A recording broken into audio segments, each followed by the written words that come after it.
So we're going to pick it up where we left off last time with our discussion of Monte Carlo simulation. So last time we spent a lot of time going over exotic options where it would make sense to use Monte Carlo to price them. And we introduced the Asian style option, which is what we call a path dependent option, because the value of the option depends not just on the value of the underlying asset on the maturity date, but the path that it followed to get there. And so there's actually quite a few of other exotic options with similar properties. Later on, maybe we'll get back to some of them. But right now, what I'd like to do is focus on the Monte Carlo itself, the basic logic behind it, and then eventually how we would use this for pricing options. And so now Monte Carlo has a long, interesting history.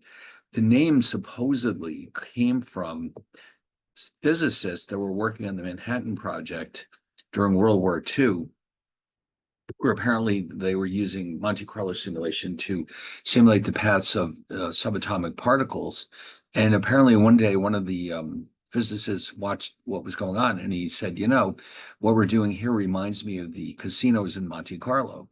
And I guess somebody decided that that was a pretty cool name, and they decided to call it Monte Carlo simulation. So that's really what the connection is.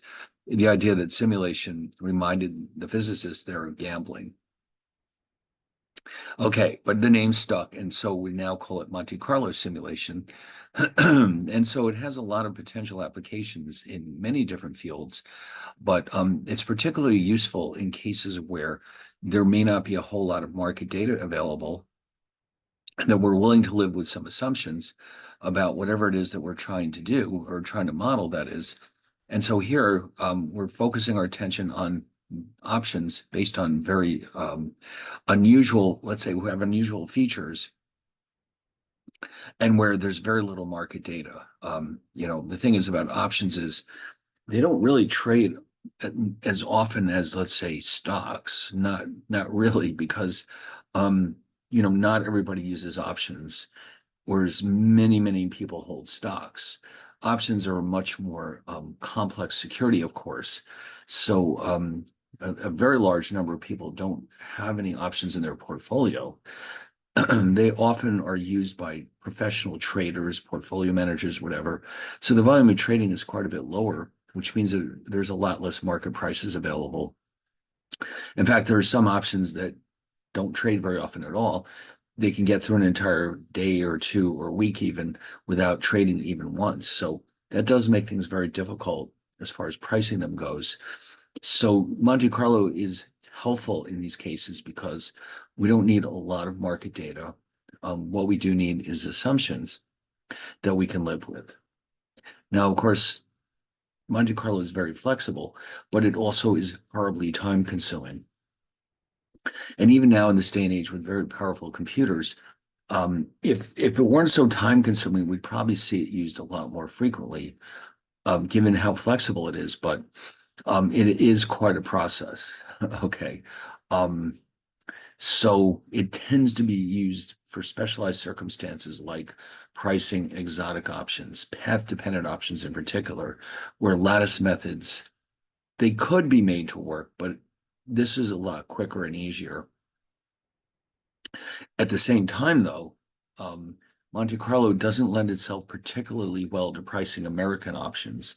Those tend to be priced with lattice methods like the binomial and the trinomial option pricing models. So each of these techniques we're learning applies very well to some cases and not to others. Okay. Otherwise, and you know, researchers would just use certain techniques all the time. But because of the fact that each of these techniques has its own areas in which it makes the most sense, all of them continue to be used on these different applications. So you'll find some options being priced with Monte Carlo, some being priced with the binomial option pricing model, some with the trinomial option pricing model, and some of the many other techniques that are out there. Anyway, what is Monte Carlo being used for here?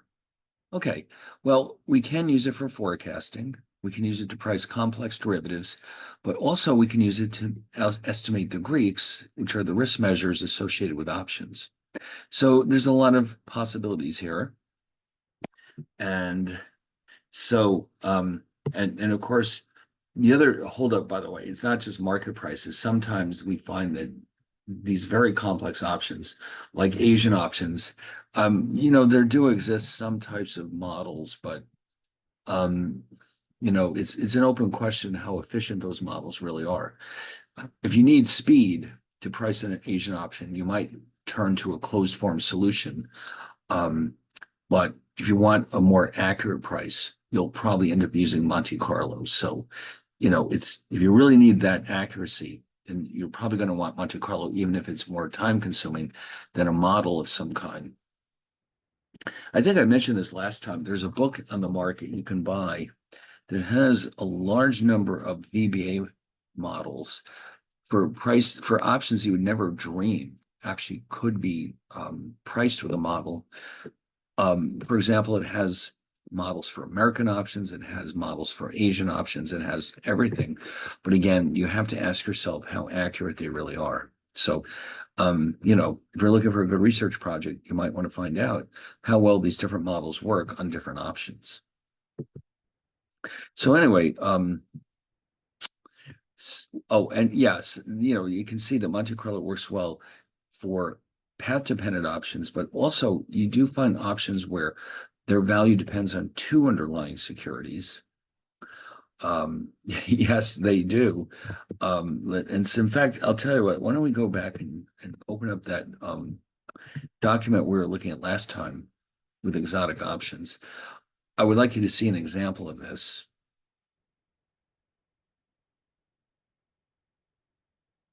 So you can see there's a huge list of these. It just goes on and on and on. These, by the way, are not traded through exchanges. These are traded through the over-the-counter market because each one is unique to the needs of a particular individual or a particular organization. So they tend to be customized to the needs of the buyer. So if you're a company that needs an Asian option for a specific, let's say, metal, then you're not going to find that on an exchange. You're going to have to go get it designed for you by an investment bank who will give you a price quote and you can decide if it makes sense. But as far as two underlying assets go, let's see. One of these, okay. I thought that there was one in here. Maybe not. I'll tell you what, I'll just tell you what it's all about. There does exist a type of option called a spread option. And how does that work? The payoff depends on the difference between the prices of two stocks, let's say. So let's call the stocks S1 and S2. So if it's a call, the payoff would be the maximum of S1 minus S2 and 0. And then if it's a put, the payoff could be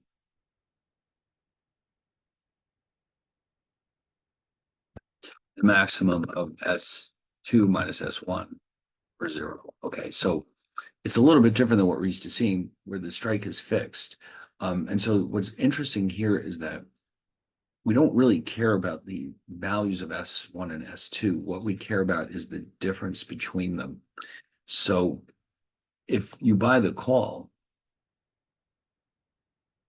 means that you believe that S1 will rise more quickly than S2 or fall more slowly. Okay, so you have an outlook in the market. You think that S1 will rise more quickly than S2, or else if they fall, at least it won't fall as much. So that the gap between the two, the S1 minus S2 will increase over time. This would provide a positive payoff to this option. Buying the put means the opposite.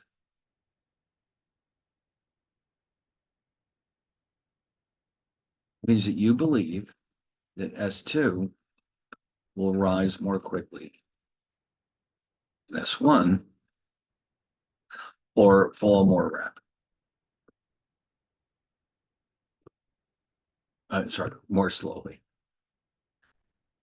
So that S2 minus S1 will increase over time. This will provide, or this would provide, a positive payoff to the option. If you're right, of course. But of course, as always with an option, the payoff can never be negative. It's always max S1 minus, in this case, S2 and 0. So you can't have a negative payoff.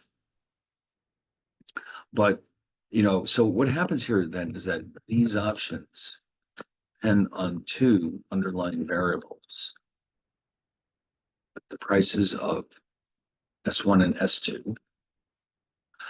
And here's the interesting part: the value of the option not only depends on the spread, but it is also determined by the individual volatilities of the two stocks and the correlation between them. Oh my God. Now that's starting to get very complicated. So something like this would lend itself well to Monte Carlo simulation, because what you can do is simulate paths for both of them and then figure out what the payoffs would be based on the paths.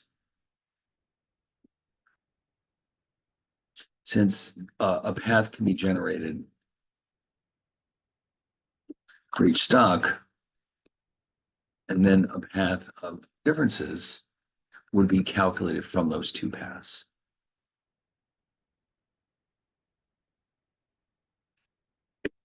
So this would be a nightmare. Well, I shouldn't say a nightmare, but it would be trickier to do this on a lattice, binomial, trinomial, whatever. Here, it's a little bit more straightforward. Okay, so, but if you notice here, though, one thing we have to watch out for, though, is that since spread options don't trade very often,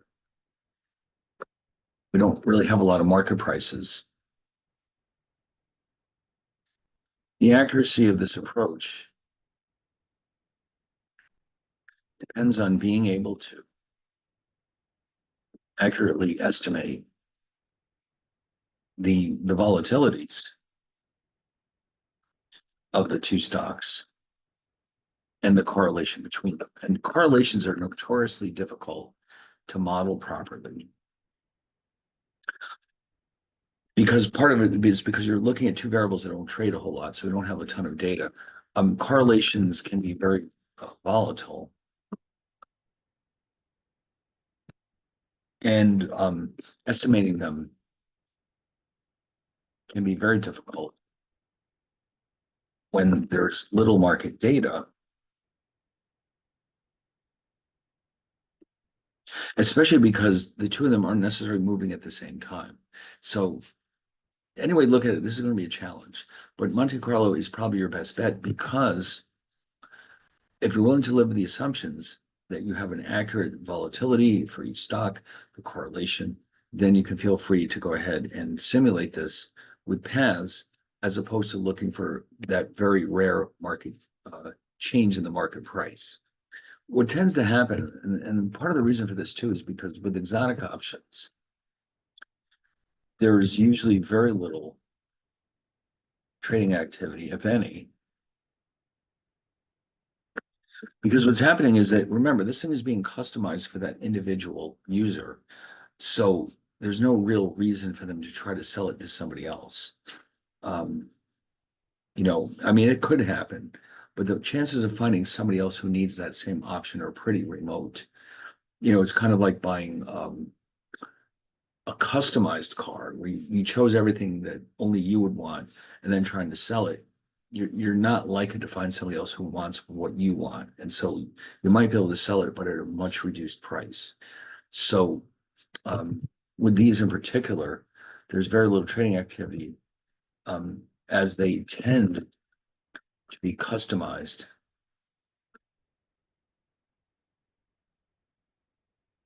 to the needs of the individual customer.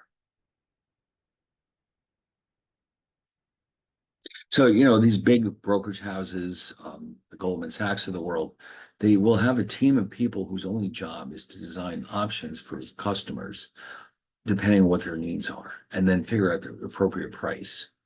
Now, I met somebody, I think I may have mentioned this before, but I met somebody who worked in one of these teams, and they said that interestingly enough, at least half the people in the team are lawyers.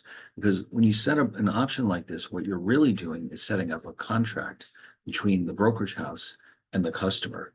So the law has to be airtight. You can't allow for a customer to sue you if they lose money. Okay. Every detail has to be very specific about what could happen, what could cause you to make money, what could cause you to lose money. The rest of the team are typically financial engineers, risk managers, mathematicians, that kind of thing. All right. So that's what this is all about. Now, of course, as you can imagine, there could potentially be options based on 3 or 4 or 5 assets, whatever. But this is the only one that you actually have a name for, a spread option. Okay, so as we've already kind of discussed, what we're trying to do is simulate as, hold on.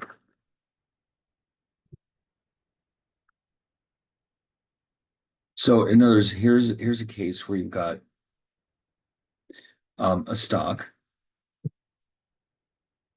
Here's 0 is times 0, that's today. And this is we'll call this capital T, that's the maturity date of some option that we want to price. So here's the path.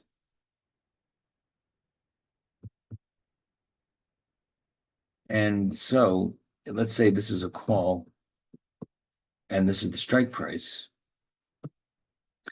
Under normal conditions with a traditional European call option, well, you would have a payoff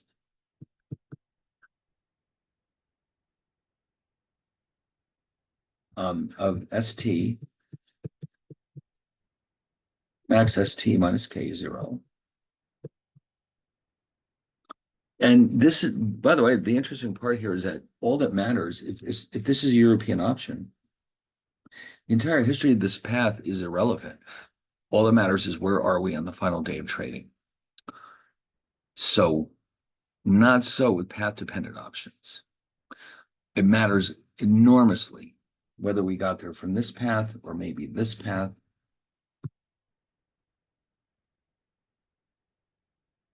The price of whatever option you're looking at will depend on how we got there.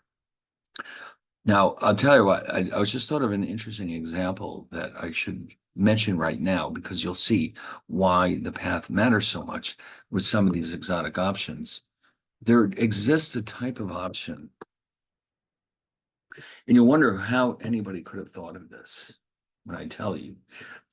This is called the barrier option. Now, keep in mind, these are designed for customers who need them. They're not just designed for the fun of it, although I must say these are kind of fun. So here's how this thing works. As if it weren't complicated enough that we have to follow the entire path of the option. What happens here is that with a barrier option, the option is path dependent. And in addition, there is a barrier which determines if the option finishes in, or which helps determine, I guess I should say, if the option finishes in or out of the money.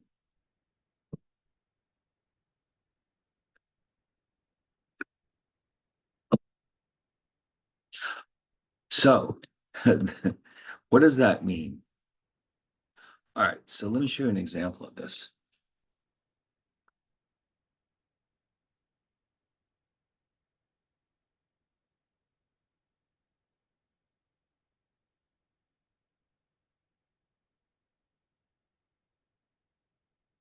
Let's say this is your barrier. Okay, this is the time at which the option matures.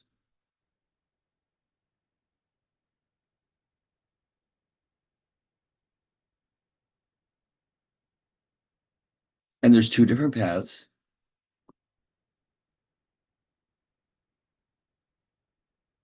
For this stock. Now, what does the barrier do? Well, it depends on what kind of barrier option it is. Here's what I mean by that.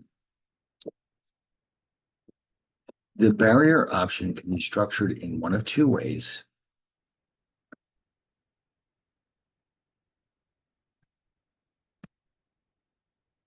Number one way is to say if the option hits the barrier, I'm sorry, if the stock hits the barrier, the option becomes worthless. Wow. Or it could be set up this way, unless the stock then hits the barrier, the option will be worthless at maturity. Okay, so in other words, in one case, if you hit the barrier, that's it, the option is worthless. In the second case, if it doesn't hit the barrier, it's worthless. So that makes things a little bit more complicated. So if the barrier is greater than the initial stock price, the first type of option is known as an up and out option, because if the stock price rises to the barrier, it is said to be knocked out. If the barrier is greater than the initial stock price, the second type of option is known as as you can probably guess, up and in option. Because once the stock price reaches the barrier, it becomes equivalent to a plain vanilla European call option.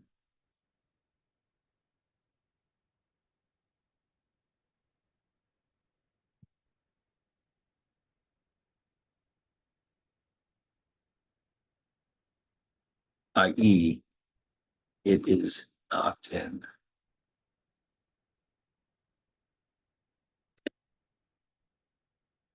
So the option can be knocked in or out. If we have to go up to reach the barrier and get knocked out, we call it an up and out option. If we have to go up to hit the barrier and get knocked in, it's an up and in. Now, if the barrier is below the stock price, initial stock price, then the naming is, of course, going to be a little different. So what I'm going to do for the second one is move B. Oh, look how easy that was. Oh, actually, no, it's going to need to be here because one of them has to be knocked in and one is not.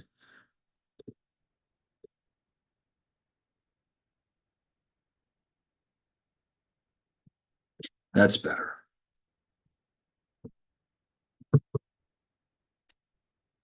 Whoops. Oh, for God's sakes, I'll just draw it again.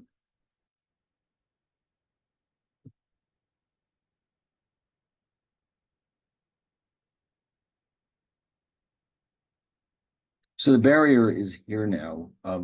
See, that's not going to work because I want it to be below. All right, I'll tell you what, I'm going to start this one all over again.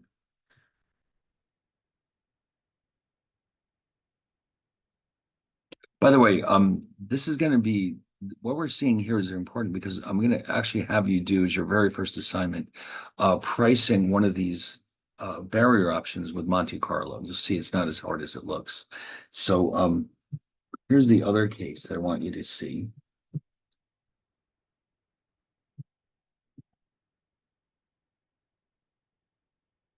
So the barrier is down here somewhere.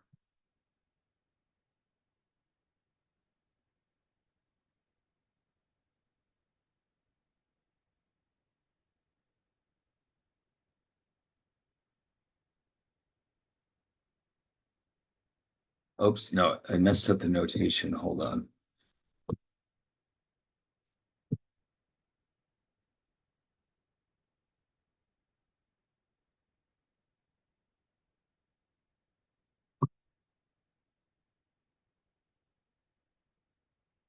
Okay, that's better. All right. So now you can see that I'm going to borrow these because I only need to change one word in both cases. If the barrier is less than the initial stock price, the first type of option, and by which we mean this one,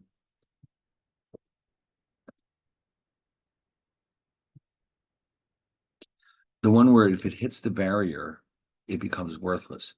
So the first type of option is known as a down and out.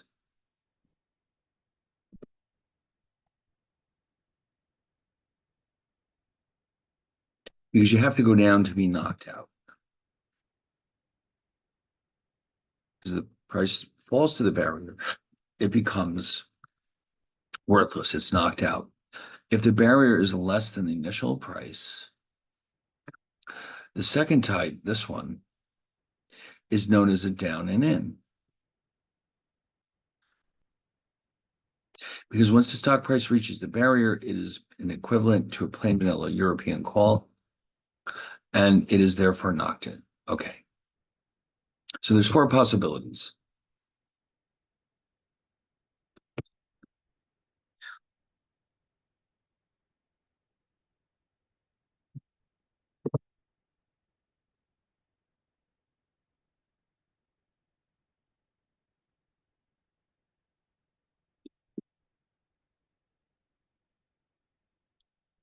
Now, here's the interesting part.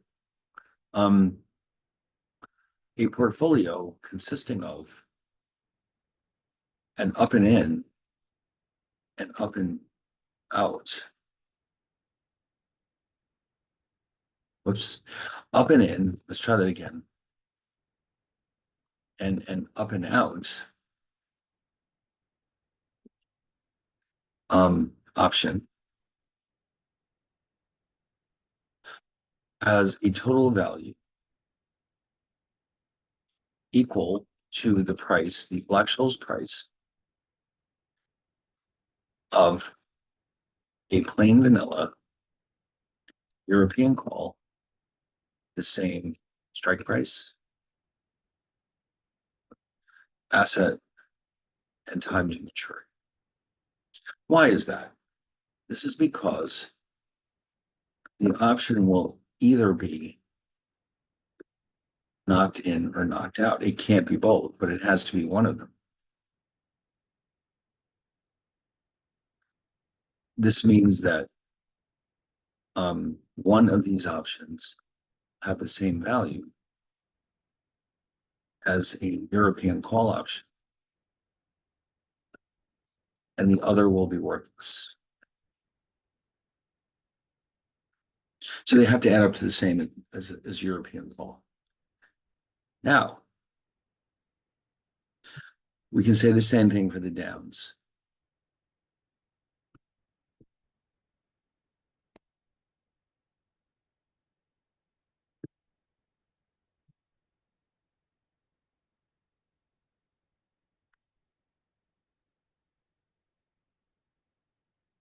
Yeah, I guess I'll repeat this paragraph. So what we're just seeing here, these relationships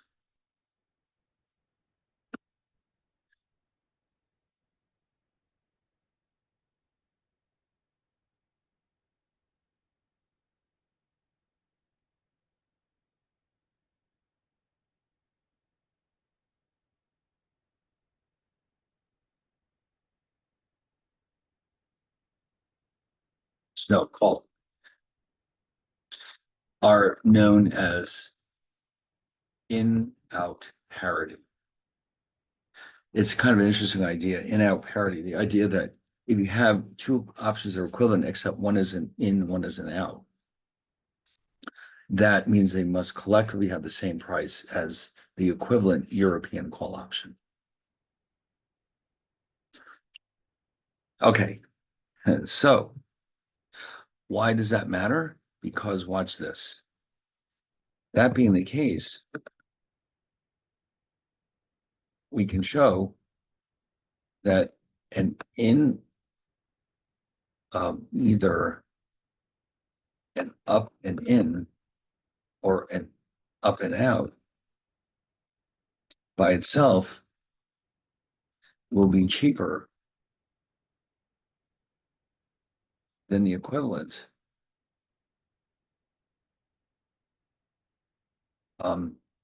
European call option. And we're going to see exactly that when we get to that. So in other words, let's say the Black-Scholes price is $10. The up and in and the up and out will add up to $10. But if you just buy one of them, you're actually saving money compared to Black-Scholes. And that's one of the reasons why these options are popular, because if you really believe you know what's going to happen, it's an opportunity to save some money, as opposed to simply buying Black-Scholes option. I'm sorry, European option. So, of course, if you're wrong, you'll be pretty sorry. But if you're right, you can really save some serious money. So that's one of the motivations for buying these things. But also, you may just be in a situation where this makes sense to hedge whatever exposure you have, but a lot of it has to do with the cost. Okay. Being able to reduce your options positions cost could lead you to have a much higher rate of return, or else it simply can make hedging that much cheaper. Okay. So that also means the same thing for down, a down and in and a down and out are individually cheaper than a Black-Scholes model. Sorry, European call option with a Black-Scholes price. So anyway, the thrust of all this is that we can use Monte Carlo for this. That's the bottom line, because it's clearly path dependent. It may not be simple, but it's doable. It's very doable. And so again, it's because of this idea that this option is clearly path dependent that Monte Carlo is the ideal way to price it. So barrier options would be difficult to price with lattice models, which means the binomial option pricing model and trinomial option pricing model, but are easy to price with Monte Carlo. Now, you can see why, though. Part of the reason for this is that the lattice models do not show, well, they only show price of the stock at discrete points in time. In other words, they can't capture the entire path. Like with these models, you're getting something like this.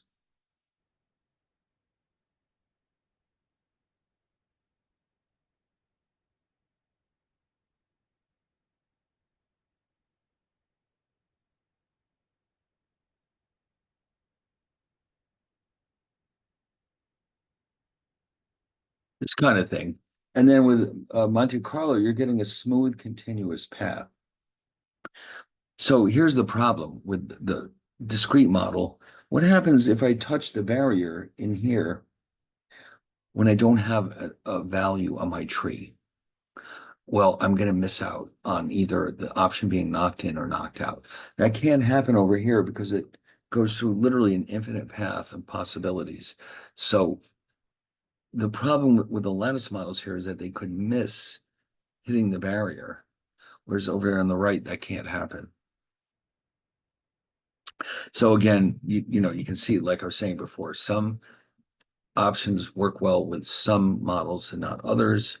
Monte Carlo is great for path-dependent options, but terrible for American options. It works fine with European options, but there's no point because you can just get a number very quickly with Black-Scholes. Here with Monte Carlo, pricing a European call could take, well, a lot of time. Lots of time that you shouldn't need to use.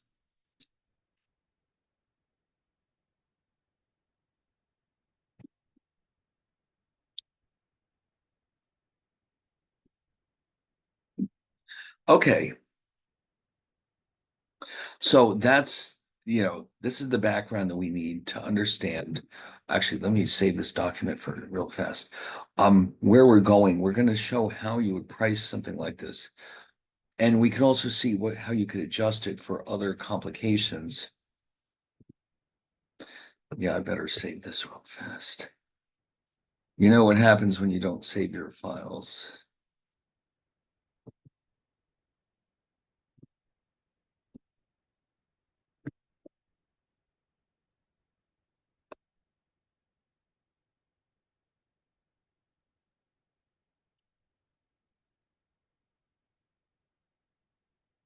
Okay.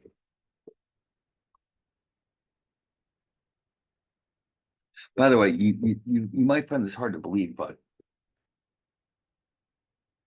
it can get much crazier than even this. Like the barrier itself can be allowed to float around over time. We even have this very bizarre idea of the double barrier option.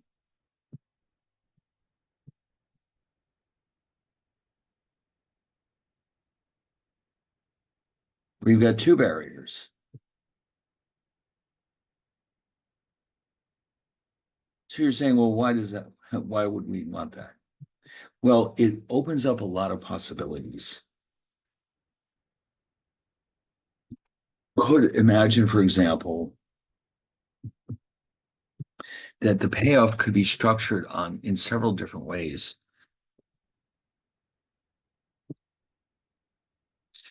Payoff can be structured many different ways. For example, the option could be knocked in if it reaches B1 before B2. See, it could be knocked in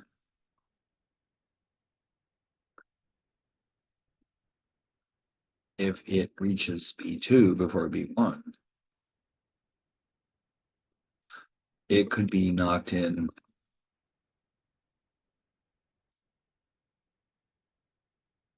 if only if it hits both barriers,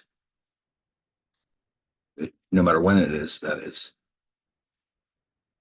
It could be knocked in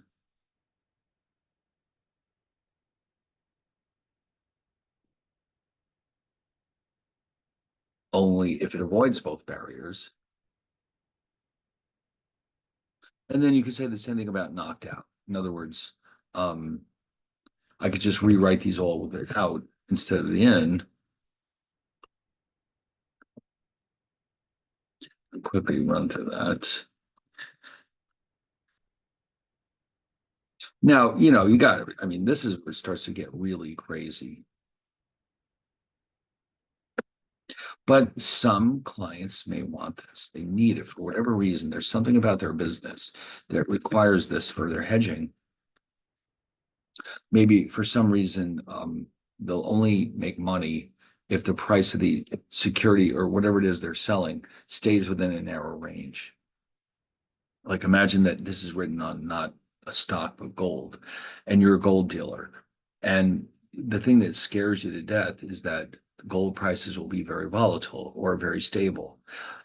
Well, you can set up one of these options to give you a payoff if any of those things actually happen. So, it can get pretty insane here, but that's why we have Monte Carlo simulation. Okay, so we have to have a price. We can't sell an option without a price. So anyway, we will see all of this as we go along. So let's get back to the slides and start to understand Monte Carlo itself and how it works. Now, before we do that, we want to have a quick detour here. From statistics, you may recall encountering the so-called uniform distribution. And you may have thought, well, why is this important? It seems very strange.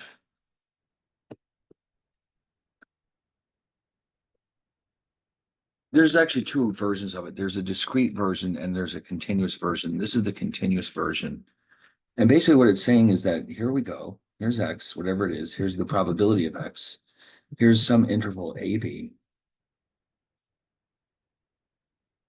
And so the idea here is that every value between A and B is equally likely to show up. Outside of that range, though, the probability is 0. Okay. So you could write this as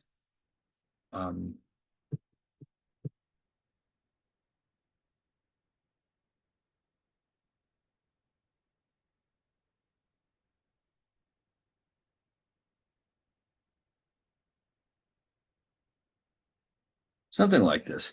It's a piecewise function, it's called.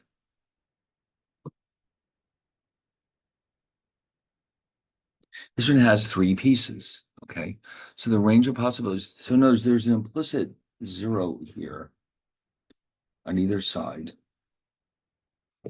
Once we get within that box, that rectangle, all the probabilities are the same, 1 over b minus a. Why is that? Because the area of this rectangle has to be 1.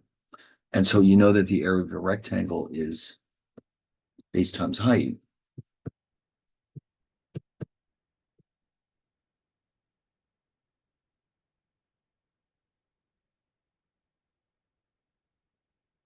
The base is b minus a. The height is 1 over b minus a, and that means that they give us a 1. So let's say, for example,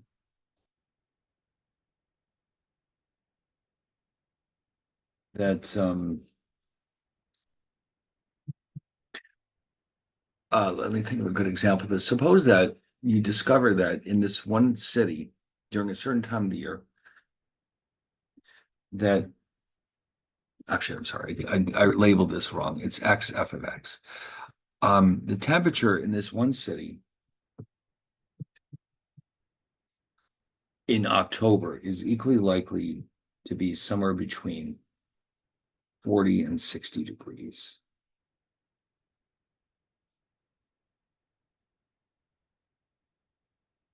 So the base is 20.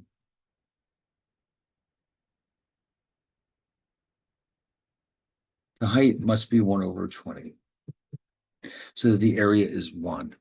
So you could ask questions like this. What's the probability that the temperature tomorrow will be at least 50?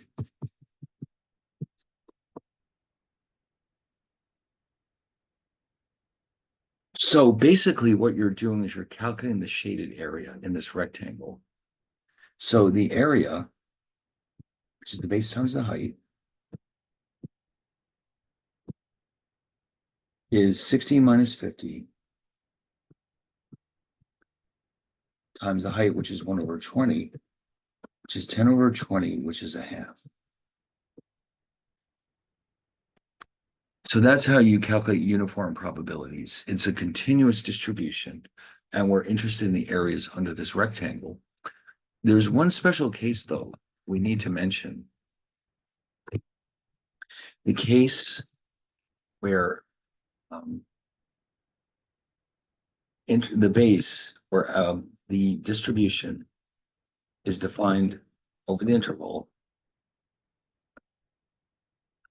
0, 1 is known as the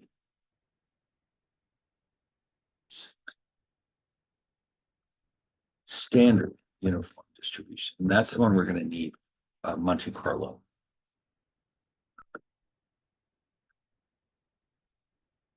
You'll see why in a bit. So in other words, what you're seeing here is that every value between 0 and 1 is equally likely with this standard uniform distribution. So if you go into Excel,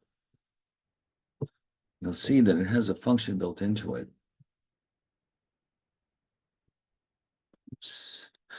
And that function is this uniform distribution. It's actually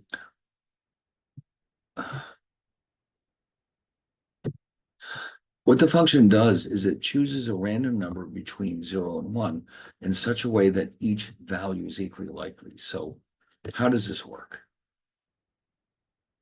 All right, so what you do is you type in rand, and that's it. Now, the one unfortunate thing about this is that it changes every time you touch the keyboard. But you're getting the idea here. These are all uniform, standard uniform random variables. And of course, since we can do this in Excel, we can also do it in VBA. So let's just say I decide to do 100 of these.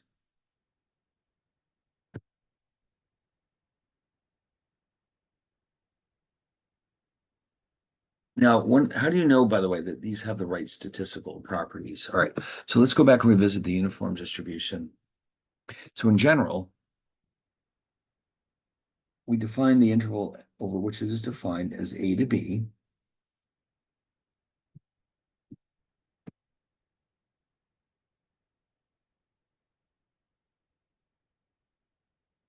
And so the moments of this distribution look like this.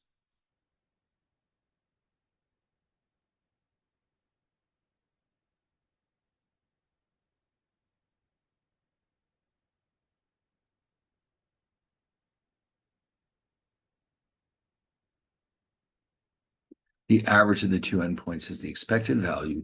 The variance is this. And that implies that the square root, the standard deviation is. So for standard uniform,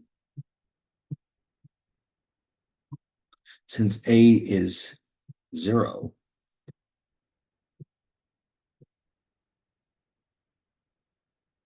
B equals 1, it means the expected value is, I have the variance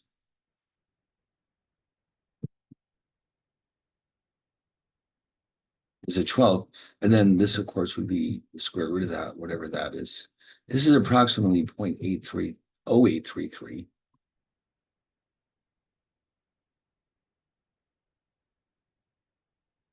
And when you take the square root of that,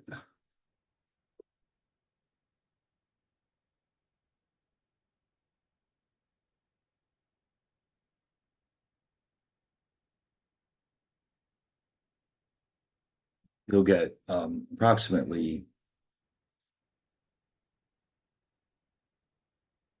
wait a minute,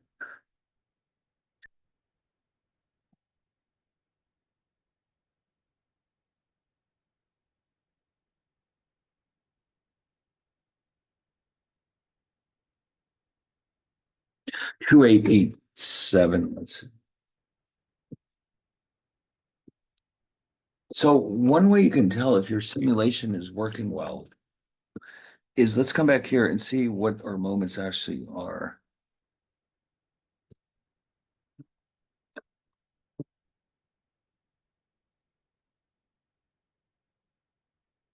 By the way, how do you get around this little problem where it keeps changing?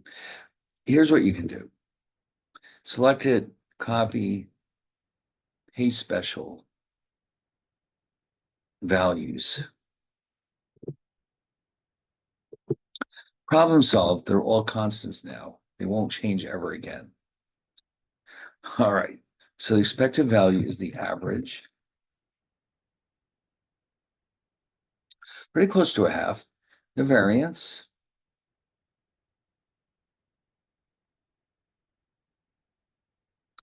is supposed to be 0.0833.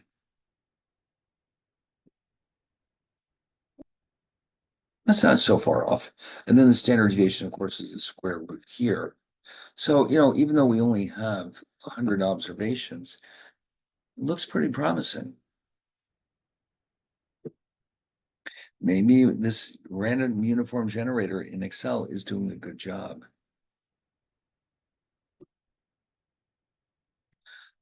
Okay, so now you're asking yourself, how does this help us price options? Well, here's what's going on. In a nutshell, any probability distribution can be simulated by substituting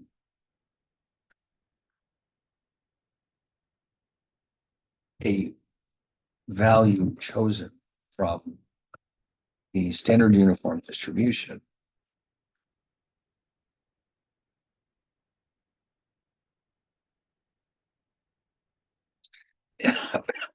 into the distribution's probability density function. So in other words, if you have code, that means you can just randomly sample from the standard uniform and plug it into this function, and it'll give you what you're looking for. Now, that's the part we're going to focus on probably next time because it's a little bit more involved than it looks here. But the reason why Excel chose to have this random number generator based on the standard uniform rather than the normal or one of the others is because it is more general than the others. It can be converted into any other distribution as long as we have the right PDF built into the Excel. So, but on the other hand, now keep in mind too, although I don't know if we can access this with VBA, it does have some uniform simulation capabilities built into the data analysis tool pack. Here it is. Like, let's say if for some reason I do need not standard uniform, but let's say I really need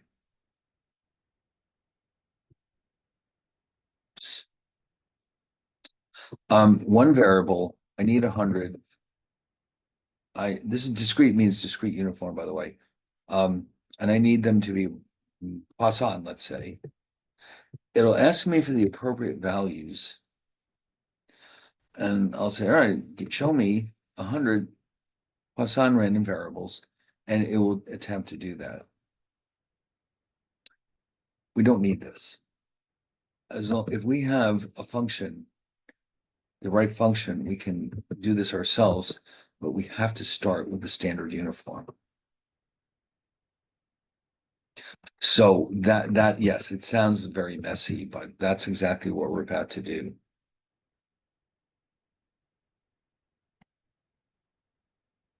By the way, there's many other ways of simulating random variables. Here's an example. It seems to work fairly well. What if we're only interested in the standard normal distribution? And that's the one, of course, where the mean is 0 and the standard deviation is 1.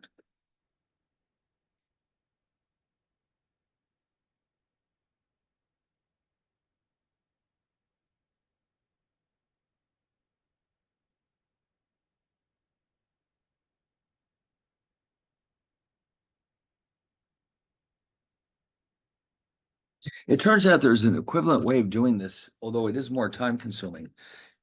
For whatever reason, you wouldn't think so. If you calculate 12 of these standard uniforms, let's say I'll do that right now. Let's take the first 12.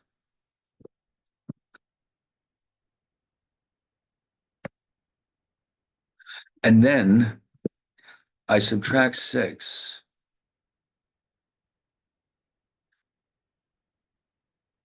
That is a random variable that has most, but not all the properties of the standard normal distribution. it has the right, it has symmetry about the mean. As you can see here, the left and the right hand side are supposed to be mirror images of each other. The mean is 0, as it should be. The standard deviation is 1. These are two higher order measures, which I'll just briefly remind you what they mean. A symmetrical distribution, like the normal, has a skewness parameter of 0. Well, what would have to happen if for it not to be 0? A distribution that looks like this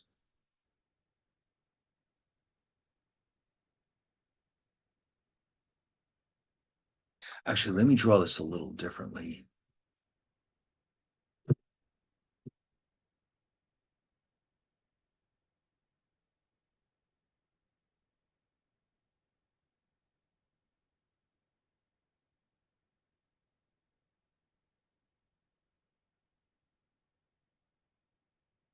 Okay, so a skewness of exactly 0 means that it's symmetrical about the mean.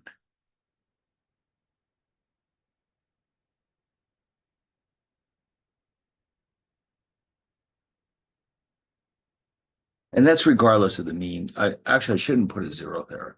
Any mean will suffice.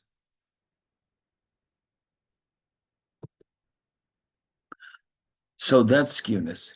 Kurtosis is kind of hard to explain in English. Here's what it's all about.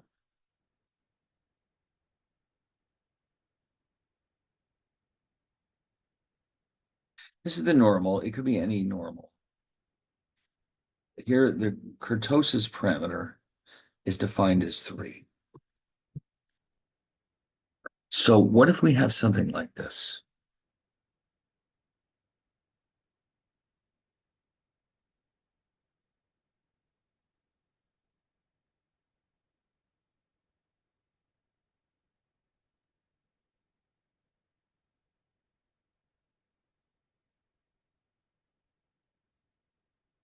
This could be the t distribution. The skewness is greater than 3. Okay. It has what are called fat tails, meaning there's more area in the tails than there would be with a normal, but less in the center as a result. The other extreme, and I don't know any examples offhand, would look like this. I mean, we could look it up. I'm sure there's got to be some probability distributions.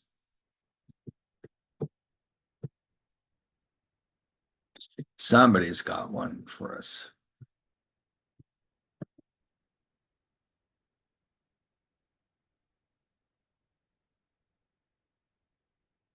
Where it's the other way around.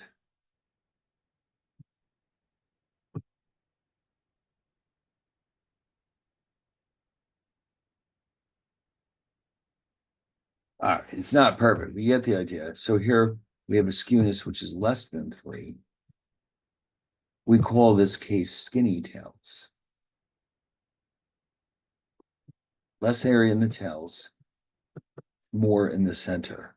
All right. It's not as well drawn as it could be, but you get the idea. So, but what's interesting about this is that with financial data, there is a tendency for variables to exhibit fat tails instead of skinny tails. This means that there's a tendency for financial variables to exhibit greater extremes, both positive and negative, than would be expected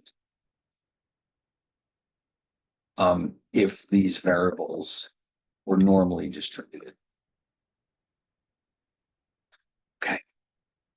So we'll run into that again later on, but what's happening here with this simulation I was just showing you, though, is that while it does a good job of representing or producing normal random variables, the only area where it kind of falls down is it tends to reduce fat tail distributions. What happened? There it is. Yeah, fat tails meaning kurtosis greater than 3. Other than that, this is actually a pretty good way of getting standard normal random variables, except that you need 12 uniforms to do this. So it can take a while, but it's very straightforward. Now in the slides, you'll see there's going to be a discussion here about a more formal discussion about skewness and kurtosis.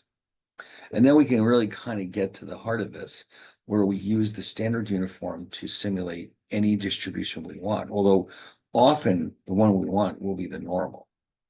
Okay, which is a good thing because it's easy to do this.